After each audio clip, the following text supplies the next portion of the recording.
Hey guys, this is Jonathan with National Integrated Services, and I just wanted to take the time to go through a quick overview of virtual assistants. This is something that I kind of noticed as I have people reach out to me about smart home, and they really don't understand what a smart home is and what it can do for them.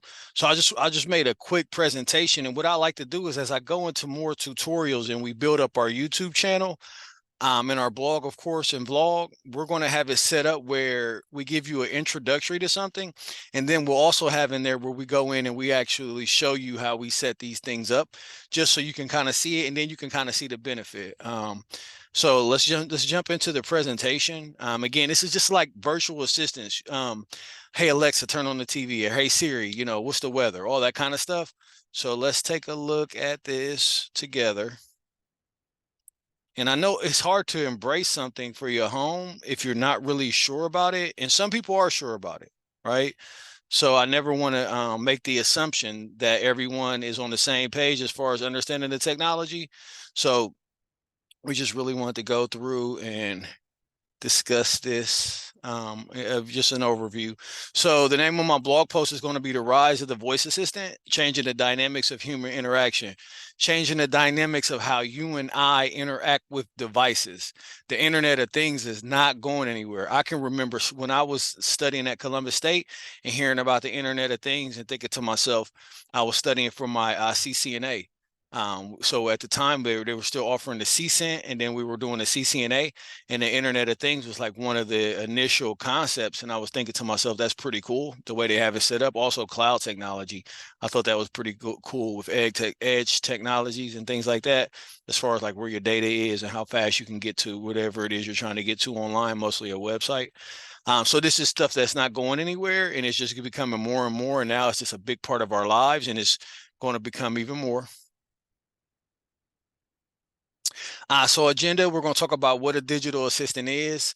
And all of this is basically built on top of artificial intelligence. So when you're looking at things and they're like artificial intelligence, I just want you to really kind of think about, okay, so if AI is not going anywhere for the human element of it, what can I do to stay proficient in it and be a professional and embrace AI? It's not going anywhere. I know everybody can kind of remember as manufacturing went more towards robots. Everybody's like, oh, the jobs are going to go away. The jobs are going away. There's always going to be a role for a human in any type of service, because our brains are much more complex and able to process a lot faster than a computer. So there's always going to be a role there. It's just being able to go in and kind of understanding what your role can be. So digital assistants aren't going anywhere. AI is not going anywhere. It's just figuring out ways to kind of embrace it as a professional. So innovations have impacted our daily lives is nothing more than, well, internet probably, but virtual assistants are a big one. Digital companions, they're in our smartphones, speakers, household appliances, even video games, everywhere, right? So they're everywhere, and we got to embrace them. And it's all around the world. This is not just United States. This is all around the world, and it's making life a lot easier for people, a lot, especially people with disabilities that need to have accessibility needs.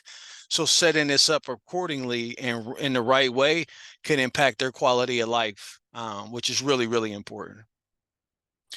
The voice assistant. So by eliminating the need for traditional interfaces, right? What's the traditional interface? The keyboard, the touch screen, the screen on your thermostat. They make the technology is more accessible for the individuals that are elderly, young, or have those disabilities, as we spoke to before. The convenience of saying those things that we talked about before. Hey Siri, hey Alexa, play my song, right? Um, this is really, really important. It makes life, it affects their quality of life. So and it's not going anywhere. I know I've said that a couple times, and I'm going to say it a lot more times. It's not going anywhere. So the best thing to do is embrace it now. Okay. So the benefits, some of the benefits are they allow, this is the great thing about AI with virtual assistants. And I've learned this as I start to try to build, I'm learning a lot about omni-channel and chat and voice interactions with this software. They can understand your humor, they can understand emotions depending on how a word is set. And then they can also communicate back. You can put certain types of syntax on the words, So that the human that's listening knows if it's a question or if you're showing empathy. So it's a really, really cool technology. And again, it's very important for people in their professional lives, their personal lives. As it evolves, it's going to become more and more prevalent. But the good thing about it is it can understand just outside of just the words. It can understand like your feelings. It can show empathy. It can understand where you are. So it's really, really cool. That's definitely a benefit, especially if you're using it on the front end. Let's think call center, right? If you're using something with AI on the front end of your call center and somebody's upset, you want to be able to route that to the right place. Or if somebody's, you want to be able to, the technology wants, you want to, the technology to help calm things down as you get them as needed to an actual human individual for interaction. There are some privacy concerns with this technology. So I wouldn't be a good presenter if I didn't mention that. So there have been cases where the virtual assistant was listening, and the information was conveyed and it should not have been conveyed. The good thing about it is the tech giants are very much aware, and it's just going to get better. There were privacy concerns with the internet, and it got better. I'm sure there'll be legislation at some point when it comes to AI technology, just like it was with social media and the internet. So there's going to be improvements that take place, but I would highly suggest the embracing of it because it's not going anywhere. And again, it makes your quality of life better. So the conversation about the technology is far from over in the digital concerns, but just, I wouldn't be a good presenter if I didn't mention there were privacy concerns related to this. But the best way to kind of get into this type of technology is to stop talking and doing, right? It, if you have family members, if you have individuals in your family that maybe have physical disabilities, if you have individuals in your family that are elderly, right? One thing that you can do to affect their quality of life is have their home set up as a smart home. They can interact with the thermostat. They can interact. I've seen where you can interact with the stove, the refrigerator.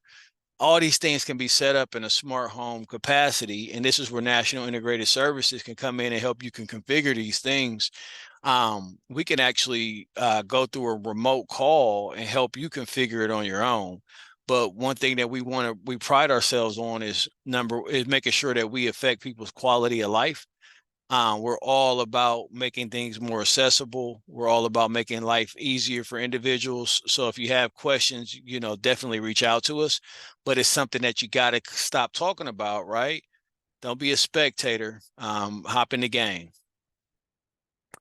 All right, so the future, as we gaze into the future, with the augmentation of virtual reality and augmented reality, those things are not going anywhere. I think I saw what Facebook or PlayStation has like the virtual reality headsets and things like that, where it looks like you're like really in another place. I think Apple just came out with one. So this stuff isn't going anywhere, and it's just going to be more and more prevalent. With machine learning becoming more sophisticated, we anticipate that the voice assistants that are going to understand our commands, predict our needs, and offering solutions even before we can articulate them based on the conditions. So just everything on this back end of this type of technology, just so everybody knows that may not be familiar, it's all based on logic. So at the very basic levels, when you think about software development and you think about coding, it's basically all based on logic and if-then statements. If this, then that, else if, right? There's these different comments that go into like a whole program that leads that program to do whatever the case may be, catch exceptions, perform something. They have triggers, they have all these different things that are embedded into this code. And that's based at the very basic level what all of this would do. So I could just think of one off the top of my head. If we had a virtual assistant that was planning ahead, they would hear your alarm go off and they would know, turn on the shower, right? Or maybe turn on, if you have it set up, of course, right? Smart bathroom. Or if they know every morning that when you wake up, you need the heat turned on. So they would hear your alarm or hear you get up, and be listening for that, right? Just think about a family member that's elderly that needs some assistance. Don't think about, of course, make life easier for yourself, but just think about the things that you could do. Maybe the thermostat is upstairs or downstairs, and their bedroom is upstairs or downstairs, right? to make it easier. And these things can kind of think ahead. That would be the future of it. So in summary, the rise of the voice assistant is a testament of how we reshape our habits, our interactions, personal and professional. This stuff is not going anywhere. The journey has been transformative, and it's only the beginning. As we spoke before, developers are going to continue to innovate and take advantage of this. We have to embrace it, team. So at National Integrated Service, we embrace the smart home. We're fully insured. We have things set up where we can come in. We can help you configure it through a Zoom call. So you can share your screen and we can help you over a call. Same thing with tech support. We have a team that can come in and help you get it all set up as well. So we want to help you and just kind of remember it's not going anywhere. Again, this is John Ransom. If you want to email me, my email is jransom at NISHub, NIS like Sam, H like Harry, U B like boy.com. And if you want to check out our website, it's www.nishub.com. So N like Nancy, I, S like Sam, H like horse, U like United, and B like boy.com. And you should be able to see it on your screen. We have a YouTube channel, National Integrated Services, where we'll have all of these tutorials as we begin to build. And I just want to kind of end it with embrace virtual technology, embrace second chances, love each other. Anything that you can do to improve your quality of life, you should do it. But it all starts with you. If you have any questions, feel free to reach out to us, and we hope to talk to you soon.